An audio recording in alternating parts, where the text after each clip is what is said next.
Hello, this is David Smith with Illinois Family Action. Earlier this year, with the urging of Governor J.B. Pritzker, the supermajority of Democrats in the General Assembly passed legislation to pass 3 advisory questions on our ballots for the upcoming election.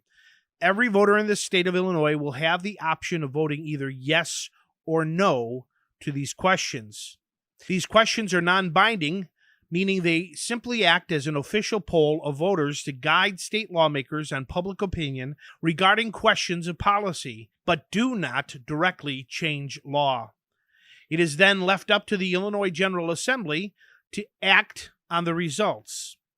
Question number 3. Should all medically appropriate assisted reproductive treatments, including but not limited to in vitro fertilization, be covered by any health insurance plan in Illinois that provides coverage for pregnancy benefits without limitations on the number of treatments? So, Illinois Family Institute and Illinois Family Action are urging voters to vote no to all 3 of these questions. For even more information, you can visit illinoisfamily.org/3 ballot questions, and that's the number 3 ballot questions, to access a printable article you can read and share. Again, that's illinoisfamily.org/3 ballot questions. Referendum question number 3 happens to do with so-called reproductive health and in vitro fertilization. And the question reads, should all medically appropriate assisted reproductive treatments, including but not limited to in vitro fertilization, be covered by any health insurance plan in Illinois that provides coverage for pregnancy benefits without limitation on the number of treatments? To answer this question today, I've asked Dr. Mark Zumhagen, a pediatrician and obstetrician for many, many years, who has delivered thousands of babies over his career, to give us his insight to this question. More about the morality of IVF, and of course, there's the morality of mandating health insurance plans cover this. But Mark, what's your thoughts on this question? How should voters look at this question on their ballot and then answer it? Well, I would especially like to speak to this from the angle of being of a Christian voter. That's right. It is a confusing issue for Christians because, in a sense, in vitro seems like a very life-oriented process, right? We're allowing somebody that has not been able to have a pregnancy occur in the biological fashion, the way God designed us to. But here we are giving them an opportunity to have a life, and that seems like a very pro-life issue. But the problem is we have to look at what is the cost, and the cost is, I'm not talking about economics either. I'm talking about the nature of the technology. I'll just briefly go over it. So typically a woman is given extra hormones, eggs are harvested, multiple eggs are harvested, and then later implanted after they've been fertilized. So, and it's all like up in the air, like whose eggs are we using, whose sperm are we using? That's a very fluid issue. But let's just say in the best case scenario, it's a husband and wife who are infertile, and it's the wife's eggs and it's the husband's sperm. So we don't have to deal with any other ethical issues there. But even in that best case scenario, you're typically going to have multiple embryos, multiple human beings, right. Let's use the term. And then the question is, are you going to give birth to all those? Typically not. Currently, well, as of the statistics I came across in 2017, there are 1 million frozen embryos in the United States right now. And I can pretty much guarantee you those 1 million are not all going to be birthed. There's sort of different options. If you have more embryos than you can need or work with, you can either donate them to science for experimentation. You can give permission for them to be destroyed, killed, basically. You can give permission them to be adopted. You can actually adopt your embryos to another person, but those are called snowflake babies. Yeah, it's not typically done. And even after the eggs have been implanted, this happened to a relative of mine. They ended up having 3 babies in the womb, triplets, and they were told, for the sake of of 2 of those babies, we should get rid of 1 because it will really improve their chances of survival. Selective reduction. Yes, that's the term. They don't call it abortion. They call it selective reduction. So it turns out, on the face of it, this turns out to be a very anti-life issue, which inevitably, I don't care how pro-life you are inevitably going to be and likely faced with the idea of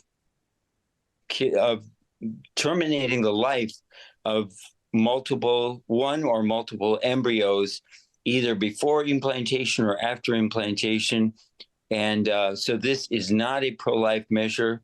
I grieve for people that are infertile, but this is a slippery slope that just has no end to it. We just, the one possible endpoint, if you've ever read the book Brave New World by Aldous Huxley, is that all the babies are bred in test tubes. And there are scientists that would be very much in favor of that and would continue to want to move this whole thing in that direction. And then you have gene manipulation and all that other stuff. So. I forgot to mention, that's true. Once the embryos are fertilized, they can spend a week determining what their genetics are like, and then you can determine if that embryo should be allowed to live. Well, so here's the test question I'm asking Christians to ask themselves. And I wrote it down because I knew I wouldn't say it as succinctly as I wanted to. Sure. 2 test questions. Is it morally acceptable to end a human life when fill in the blank? Is it morally acceptable to end a human life when fill in the blank? And another follow-up question, because some people say, well, an embryo isn't really human yet. So let's ask this question. A human life begins to be or ceases to be made in the image of God when? So then we could say, well, okay, it's not made in the image of God when it's only 2 cells. Or, oh, maybe it's not made in the image of God when 90 years old and not really serving any useful function. As soon as you, again, open this door and begin to go down this path, there is no endpoint to it. Well, let me add a third one there. Is when does a human embryo gain a soul? Well, and that's the answer. I'm sort of asking it in that way as well. My idea is, when are you made in the image of God is sort of another way of saying, when does the child have a soul? And I think it's very well answered in Jeremiah. What is it, 1:5, where he says, before you were in the womb, I knew you. So God has his hand on our lives, crazily enough, even before conception, but certainly from conception on, we have that. The Bible would tell us that we have a soul. We are a human being. We are a very early human being, but we have all the attributes that God has for us to develop, and for us to start arbitrarily ending these souls. And like I said, there's 1 million frozen embryos as of 7 years ago. This is just not a pro-life issue. And let me ask you one more question on that front. Just too, is what we didn't cover is, so what is the failure rate of these harvested implanted embryos? My mind, if I remember correctly, it's more than 50% end in a miscarriage. They Well, don't come to Well, fruition. they said I came up with a couple of statistics there. One statistic is that 30% of people before 35, if they, the older you are, the less successful this is. True, true. But 37% succeed not in becoming fertilized, in having a live pregnancy. 37%. But another statistic I saw was that the pregnancy success rate is 2 to 12% per frozen egg. So you're right. It's a very low success rate. So when you say count the costs, you're talking about all the embryos that have to be discarded or disposed of or miscarried in order for one live birth. Right. How many lives are being sacrificed? And the cost is, I mean, obviously, if it was just one, that would be too much. But it's as you said, it's a low percentage of yield, if we want to look at it that way, Sure. and a high percentage of loss. So in the end, Dr. Mark Zumhagen, what would you recommend voters, especially Christian conservative voters, how should they vote on that question? Well, let me just add one other thing. I do have skin in the game, in the sense that I have several nieces and nephews that were conceived through in vitro. I love them to death. They're wonderful human beings. But again, if I was involved in the decision process with my family, I would have told them, don't do it. There's just, it's going to lead you down a road where life will be lost. So the answer from a Christian perspective is unquestionably no. It's a no vote, very strong no vote. We don't even have to think twice about it. All you have to realize is the amount of lives that are being sacrificed. And even if they are so-called embryos that are only, 50 cells or less, that is a human being. Amen. There's a slippery slope to allow a complete deviation from any semblance of Christianity. Any couple, any any arrangement. And that's another point, Mark, is that this really in vitro is kind of a laboratory situation instead of the act of consummation, which is what the Lord wants us to do. Right. As married couples.